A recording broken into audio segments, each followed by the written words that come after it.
A questão ainda muito latente do racismo estrutural, que não existe no Brasil desde a Lei Áurea. O que é racismo estrutural? Racismo estrutural. O que é estrutural? Todo mundo fala. Racismo estrutural, racismo estrutural. É a tese do doutor Silvio D'Almeida, ministro dos Direitos Humanos, ele fala sobre o racismo estrutural. Fala bobagem. Vai ler Marx, meu filho. Esse povo é marxista, nunca leu Marx. Vai ler Marx no original, como eu fiz. Vai ler Weber. Porque a primeira coisa é definir o que é estrutural. Aí ele engana o que é estrutural.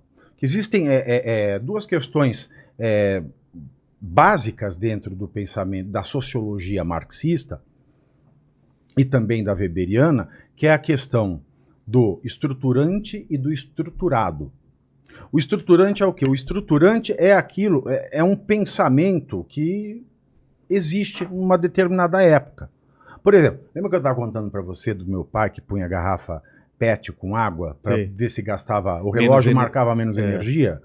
Não sei por que raio isso existe, mas era um pensamento lá dele, muita gente fazia isso na rua da minha casa. E mal não faz, ele... Agora, eu vou falar assim, isso faz parte da estrutura da vida e sociedade? Não. Mas isso porque existe e é difundido, pode ser que alguém se aproprie e o comande, torne isso uma política, torne isso uma maneira de administrar a cidade como uma obrigação para que todos economizem. E a partir do momento que você oficializa o que é estruturante, que é aquilo que existe, que está latente, que é natural. Pode ser que muita gente faça, mas enquanto você não tiver a chancela, uma ordem oficial, bebe leite com manga. Aquilo não é estruturado. Tá. Você passa a ser estruturado, o estruturante pode vir a ser estruturado. E o estruturado quase sempre nasce de algo estruturante ou da cabeça de um ditador que pensa uma regra e impõe lá um dogma. Né? Isso é um estruturado sem um estruturante anterior. E nos Estados Unidos, a gente tem um racismo estruturado até os anos 90. Que eram lugares diferentes para banheiro, para ônibus, exatamente. Até escolas. Os anos 90... tem uma cidade no interior do estado de Nova York, eu esqueci o nome dessa cidade agora, que ela travou a última batalha com a Justiça Federal Americana para manter os bairros separados. Então, quando você tem isso como uma política oficial, você tem o racismo estruturado.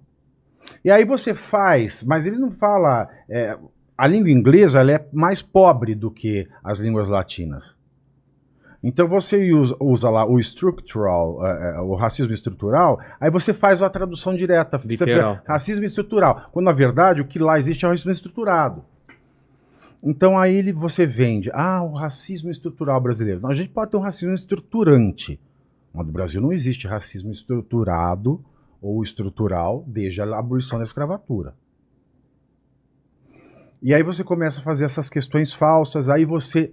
leva a questão do racismo, como você vê que aquilo se torna um movimento de domínio político poderoso nos Estados Unidos, você começa a replicar o modelo aqui. Não, mas aí você vai ver adaptar. Aí você vai vendo mais públicos, os gays. Não. Os gays estão pensando sozinhos. Não, vamos rachar os gays. Separar gays e trans.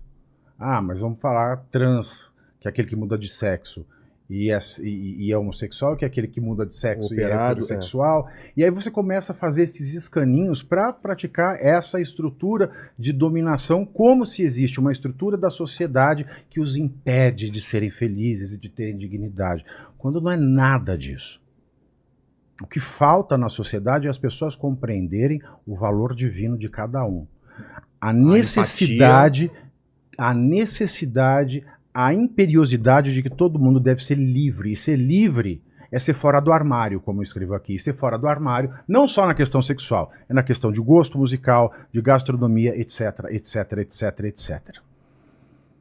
Então esse livro é uma noção do que é direito, o que é justiça, o que é civilização, o que é pessoa humana, que são questões diferentes, né? A pessoa, ela tem uma acepção divina, a pessoa ela foi acoplada, ela só passa a ser usada como sinônimo de ser humano nos países de tradição canônica e latina a partir do século XVI.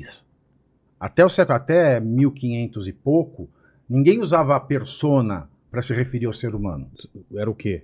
Né? Era homem ou mulher ou humano, no caso, antropos, no Entendi. grego.